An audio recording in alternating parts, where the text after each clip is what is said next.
Gusto ko lang kayong masiyahan. For the prosecution,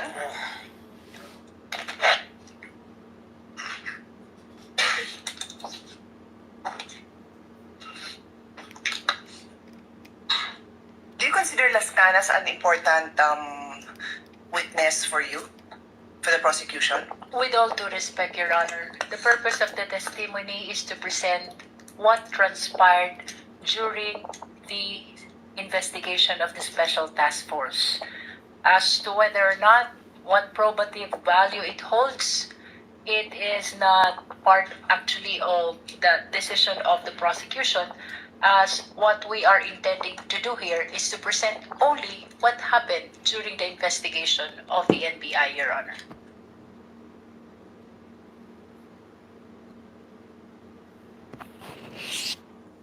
Okay. Konting background lang po sa mga hindi po nakakakilala. Baka hindi nyo po kilala si Las Cañas. Si Las Cañas po ang isa sa tumitestigo na laban kay Tatay Digong doon po sa ICC. Sa mga hindi po nakapanood kanina, si Las Cañas po, meron palang tumistigo rin pala sa ICC laban kay BP Sara. Sinasangkot din pala ni Las Cañas si BP Sara dito sa death squad, Davao Death Squad. O, tuloy po natin ang sagutan nila.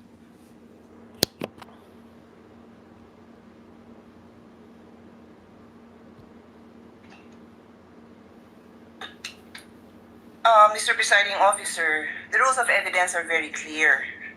You either present a witness who provides your testimony, or you present a document. And in terms of documents, Rule 132, Section 19 says there are two classes of documents: public documents and private documents. Included. Okay.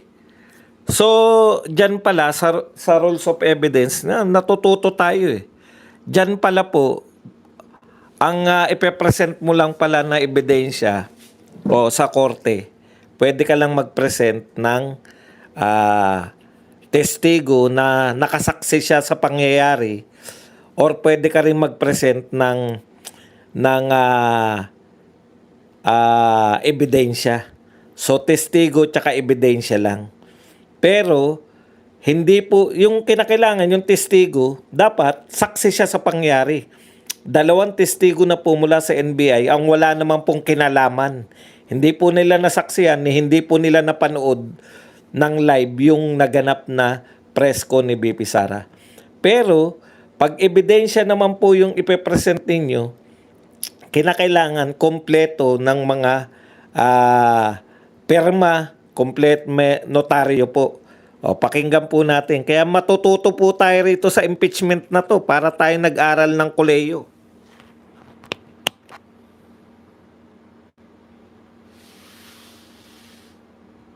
Public documents are documents acknowledged before a notary public. Yung pinakitang document is not acknowledged by a notary public. Pwede naman din ang private documents as the other class, if it can be shown and authenticated in any of the following manner. The person saw the document executed or written. Nakita ba ng witness mo na sinulat yon? Nakita ba niya? Your Honor, we can... No, please answer my question. Ooh! No, Your Honor. Oh, the next manner of authenticating by evidence of the genuineness of the signature or handwriting of the maker. The defense said ni walang original signature doon. Do you disagree with that?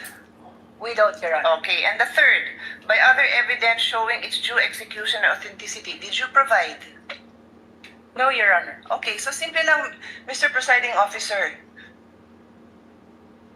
They're trying to prove something by showing a document that any law student, even yung mga kababayan natin na nakikinig na ngayon na ang dami ng alam sa procedure, will tell you na hindi acceptable yon. And with all due respect, katulad din nung kahapon na humingi ako ng payo sa inyo, again, I will not name names, we had a discussion in caucus na you cannot unsee what you see. You cannot unhear what you hear. So pinalabas yun. Wala akong problema na palabasin yon, pero do your job and present the proper witness and the proper documentation to do that. Do your job. I'm addressing this, Mr. Presiding Officer, to us as a body. Kasi hindi tama yon. Magdidesisyon tayo, you warn us, pero pinabayaan natin na makita yon. Minamarkahan pa, submarkings. What's the purpose of all that? May I respond, Your Honor? Not really. I don't believe Because I that was already the question. answered. I already asked you the questions, and you had a chance to respond. Yes. There was no question posed, sir. I was There's none. Yes. telling the lead prosecutor. I move to my next point, Mr. Presiding Officer.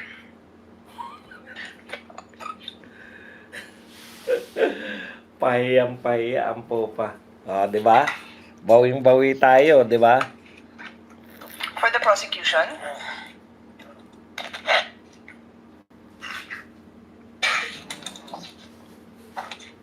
Yan po yung sinasabi namin na nakakatuwa po na... Teka, kakabit ko ulit ito. Ganyan po, dalasan po ninyo yan, magkapatid na Cayetano. Dalasan nyo yan kasi natutuwa yung taong bayan. Nakita nyo po yung itsura ni Luistro. Pahiyang-pahiya po siya. First time niya po napahiya ng ganyan. Kasi siga yan eh. Doon sa House of Representatives, lahat ng gawin niya nasusunod. Kita nyo, pinagmukha siyang engot. Nagpapakita kayo ng testigo na hindi naman niya nasaksihan. Nagpapakita kayo ng dokumento, pinabasa nyo pa yung dokumento ni Las Cañas. Wala naman po pala yun kahit isang, hindi naman pala notaryado. Oh.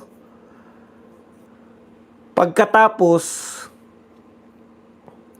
naparinig na, kaya pati si Chis Escudero napahiya eh. Yan yung gusto namin gawin ninyong mga Cayetano. Ipahiya yung mga yan. Kasi binibendalo nila. Saan ka nakakita? Lahat, pangatlong testigo na po ng NBI. Wala naman po sila dun sa, hindi naman po nila nasaksihan. Anong klaseng mga saksiyan? Ni hindi po napanood ni NBI Matibag yung kabuuan. Umamin siya na ilan lang parte doon ang kanyang pinanood. So hindi mo napanood na nagsalita si BP Sara tungkol sa korupsyon. Tapos meron silang ayaw i-recognize. Di ba? Bakit ayaw nyong i-recognize yung ibang sinabi ni BP Sara? Ganito lang po yung gusto nating sabihin eh. Ngayon po sasagutin natin yan isa-isa. Yung mga binato ng mga senador na yan ang maganda sa may social media eh. Pwede tayong pagkatapos ng hearing, punong-puno ng impormasyon ng utak, pwedeng matulog ang vlogger. Pag nagising, maipoporma na natin kung ano yung mga sasagutin natin. Napakasarap pong mabuhay ngayong panahon na to kasi balitaktakan. Kayo po, nananaba yung utak nyo.